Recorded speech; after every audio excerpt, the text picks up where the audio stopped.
Comment vous appelez-vous? Marie. Et pourquoi faites-vous du théâtre? J'ai toujours fait du théâtre, depuis toute petite. La première fois que je... Cela ne répond pas à notre question. Vous devez nous dire la raison pour laquelle vous êtes ici. Et non pas nous raconter votre vie. Alors, pourquoi faites-vous du théâtre? Parce que le théâtre est ma passion. Laissez-moi deviner. Vous ne pouvez pas vivre sans théâtre car sinon vous êtes malheureuse? Ce n'est pas ce que j'ai dit. Considérez-vous le théâtre comme une thérapie? Non, il y a des rôles qui me bouleversent et d'autres qui... Qui semble avoir été écrit pour vous. Je comprends pas ce que vous me voulez. Bien sûr que vous ne comprenez pas. Vous êtes sûrement inscrit à cette audition en vous disant « Allez, pourquoi pas ?» Mais en réalité, vous n'avez aucune idée de ce que vous faites ici. Vous avez commencé des études universitaires, puis les avez abandonnées par ennui. Et alors vous avez trouvé dans le théâtre la solution à tous vos problèmes. Qu'en savez-vous? Nous avons votre CV sous la main. Mais... Vous avez écrit expérience théâtrale 10 ans. Plus 4 années de conservatoire. Mais vous n'avez jamais fait de danse? Ni de chant. Ni jouer d'un instrument. Et vous espérez passer cette audition. j'ai choisi comme texte contemporain... On s'en fout de ton texte contemporain. Pourquoi es-tu là? Sais-tu que le théâtre est un métier extrêmement exigeant qui demande des sacrifices immenses? Qu'on gagne à peine de quoi vivre? Que l'on peut passer des mois sans avoir de projet ni même de travail. Bien sûr. Alors pourquoi es-tu là? Tu es sadomaso ou tu es juste conne? Assez, j'en ai assez! Laissez-moi sortir! Mais il n'y a pas de sortie. Une fois qu'on entre dans le théâtre, on irait jusqu'à sa mort. Vous êtes fous! Il faut aller jusqu'au bout. Pas d'échappatoire possible. J'arrête quand je veux. C'est ce que disent tous les fumeurs. Si tu arrêtes, tu le regretteras toute ta vie. Tu as passé ta vie à te lamenter. À t'imaginer ce que tu aurais fait si tu avais choisi le théâtre. Je suis libre. Foutaise! L'idiot se croit libre! La réalité est que dans la vie, on ne peut pas faire marche arrière.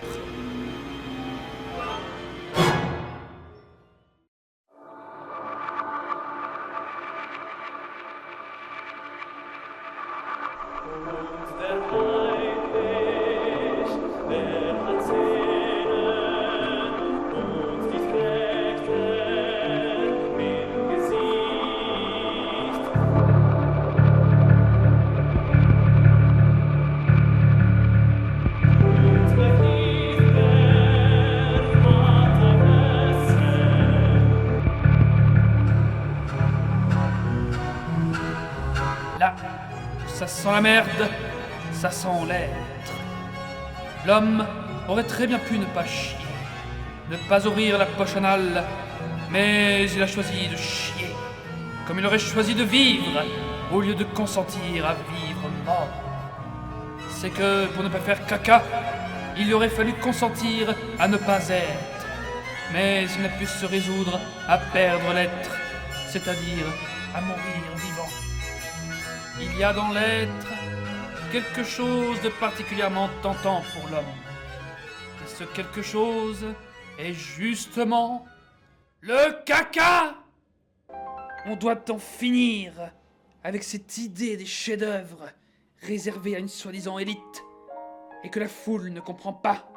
Une œuvre est mauvaise lorsqu'elle n'est pas elle-même, lorsqu'elle ne permet pas la constatation de l'existence de quelque chose comme un être unique, un être qui n'est pas un autre être. Mais aujourd'hui, le théâtre ne tient pas compte du fait qu'il y a ce type d'homme pour spectateur. Car ce spectateur dépose au vestiaire sa raison en même temps que son manteau.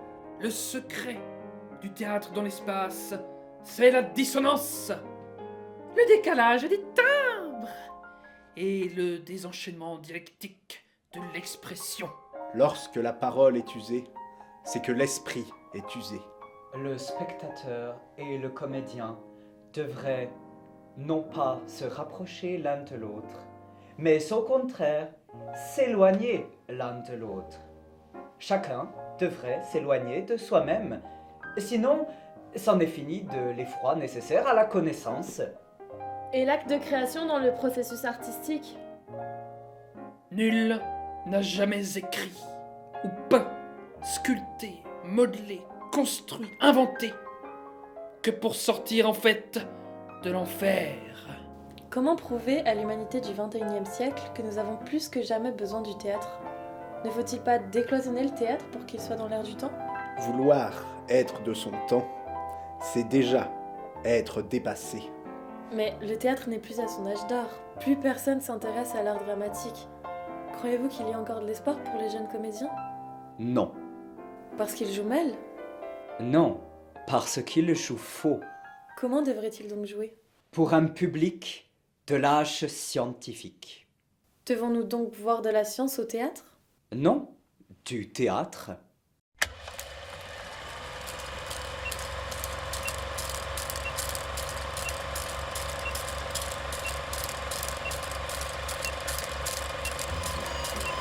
Le XXe siècle, c'est bien joli.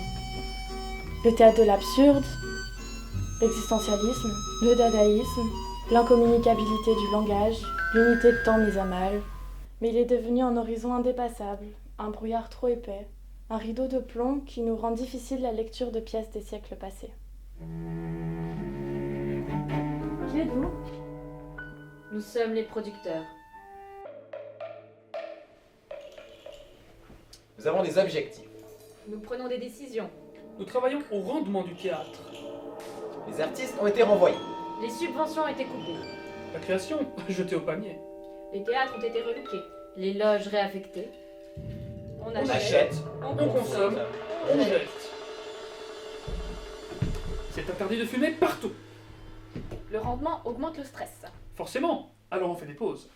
Des pauses de 15 minutes. Douche et sommeil inclus. L'entreprise donne des cours pour dormir 11 minutes. C'est le temps dont le cerveau a besoin pour augmenter le rendement du marché du théâtre. On achète, on consomme, on jette. Les stars aussi, on les jette. Et le personnel aussi, on le jette. Et le matos, on le jette aussi, bien sûr. On travaille au rendement. Le rendement, c'est jeté. Les Américains ont acheté plus de 40 théâtres en Europe pour diffuser des comédies musicales qui font l'éloge du capitalisme libéral. Les semi-remorques transportent les décors, le matos et les produits dérivés. Avec le bénéfice sur les produits dérivés, on peut créer une 11e équipe qui ira en Sibérie. Il y a du pétrole là-bas, et du gaz. Les comédies musicales sont la carte de visite des Américains et des Européens. C'est la même carte de visite libérale. Libéral, commercial. Qui rapporte. On ressent un pourcentage lorsque l'on décroche un contrat. Un nouveau marché. Avec les bénéfices, on achète un nouveau théâtre. On fait une étude de marché pour le rendement du théâtre libéral. Nous, les producteurs.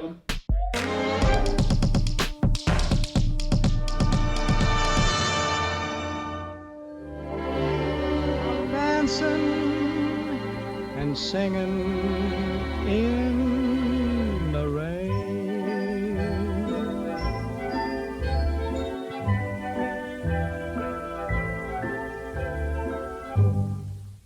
À vouloir vider le théâtre de sa moelle, nous l'avons rendu trop aérien. Il est devenu théorie pure au détriment du corps. À vouloir matérialiser le texte pour la compréhension du plus grand nombre, nous l'avons rendu inaccessible. Le libéralisme a profité de sa faiblesse pour s'engouffrer dans la brèche. La plaie est purulente, la plaie est béante. On ne peut opérer sans conséquences drastiques. À l'aide du scalpel de la lucidité, nous allons devoir l'altérer pour le sauver. Cessez de vous en plaindre. À présent, le théâtre est en un point si bas que nul ne l'idolâtre. Et ce que notre temps, vous voyez avec envie, est aujourd'hui l'ennui de tous les malappris. Drôle d'illusion. Non, c'est l'illusion comique.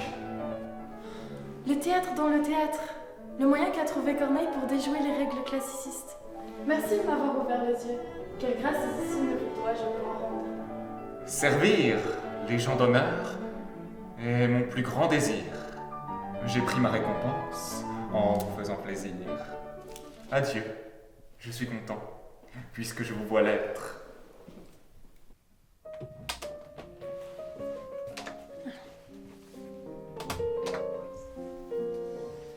Par où commencer? Molière, bien sûr. Mais quel livre?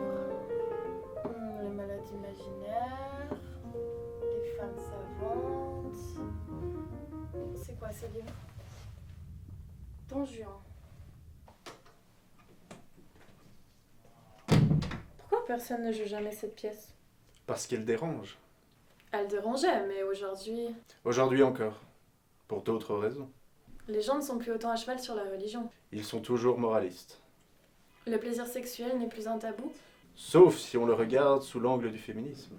Maintenant que vous le dites, c'est vrai que j'ai toujours trouvé cette pièce sexiste. Pourquoi? Parce que je n'épouse pas une seule de mes conquêtes? Parce que je ne lui mens pas en lui promettant fidélité à vie? Si le mariage était un rempart à l'adultère, ça se saurait. Vous brisez des cœurs. Est-ce que l'érotisme est une affaire de raison? Nous nous croyons maîtres de nos émotions, mais nous ne sommes jamais totalement consentants dans une aventure amoureuse. La raison est embuée par la passion. C'est un saut dans le vide. On ne maîtrise rien. Que faites-vous de l'éthique?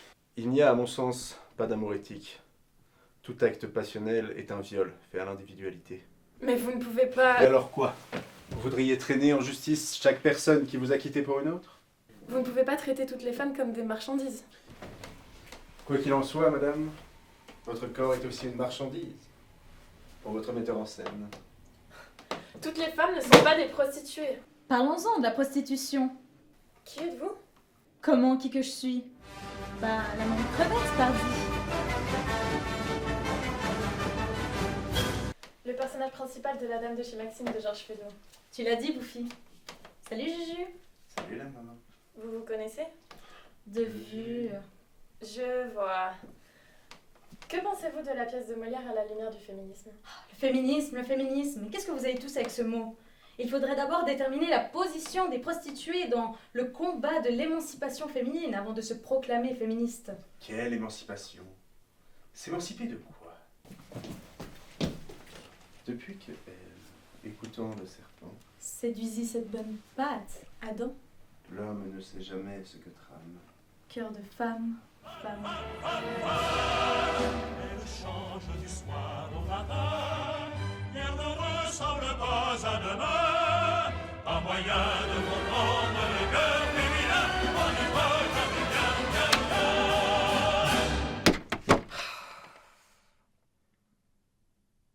3 mots encore, cher Roméo, et bonne nuit cette fois.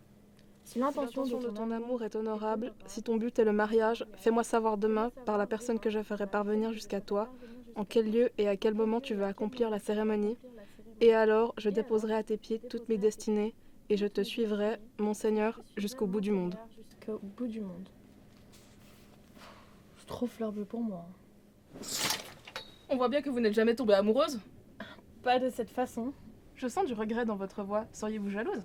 Jalouse de vous, Juliette, le personnage le plus incompris de l'histoire? Tant d'hommes, suite à cette pièce, ont rêvé d'interpréter Roméo pour galocher leur Juliette, mais aucune femme sensée ne peut vouloir interpréter ce rôle. Pourquoi forcément une femme? Vous n'êtes pas sans ignorer qu'à l'époque élisabéthaine, le théâtre était réservé aux hommes. Cela a permis à de nombreux comédiens d'assouvir leurs passions interdites en portant un jupon.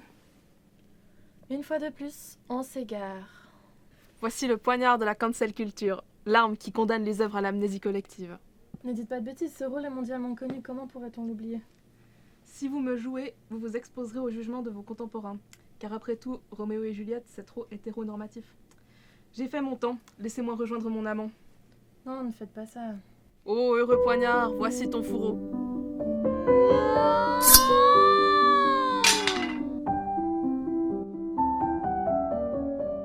Rouille-toi là et laisse-moi mourir. Juliette ne peut pas mourir. Par sa mort, elle s'est rendue immortelle. Je me sens si seule. Pourquoi suis-je seule à concevoir ma propre solitude de façon si limpide et douloureuse? Toutes les révolutions du monde ne changeront rien à mon sentiment de solitude. Pourquoi je fais du théâtre? J'en sais rien. Je préfère me raconter des histoires que de construire des immeubles, travailler dans une banque ou diriger des personnes. Changer de nom tous les soirs, m'inventer une vie que je n'ai pas. Être le porte-parole d'un personnage de papier condamné au silence. Endosser l'enveloppe charnelle de quelqu'un qui n'est pas moi, et qui en même temps est un peu moi-même.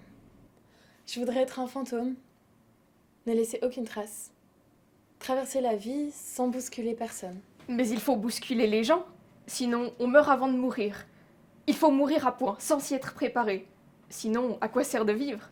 Qui es-tu? Tu me connais. Je suis un des personnages le plus joués au théâtre.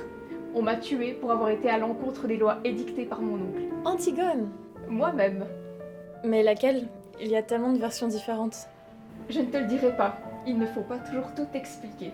Pourquoi avoir désobéi? Je n'ai pas désobéi. J'ai obéi à une loi plus universelle, plus intemporelle que celle écrite par mon oncle. Une loi inviolable. Quelle loi? Tu poses trop de questions. Suis-moi.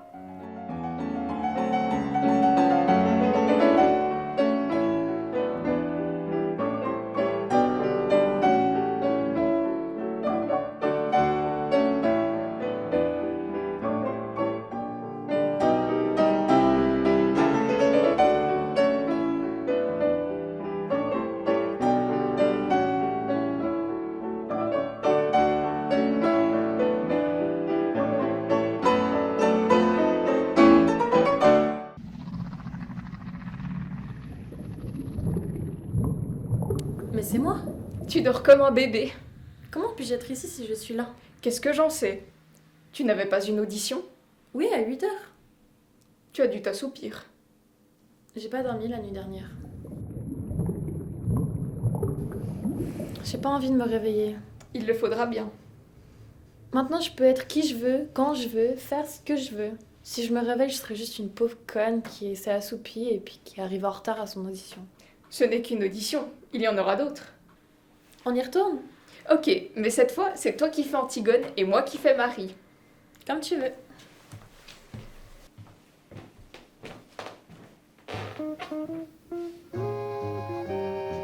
Je me souviens encore que, dans mon enfance, ma mère ne pouvait m'arracher au Guignol du jardin du Luxembourg. Le spectacle de Guignol me tenait là, comme stupéfait par la vision de ces poupées qui parlaient, qui bougeaient, se matraquaient. C'était le spectacle même du monde qui, insolite, invraisemblable, mais plus vrai que le vrai, se présentait à moi sous une forme infiniment simplifiée et caricaturale, comme pour en souligner la grotesque et brute vérité.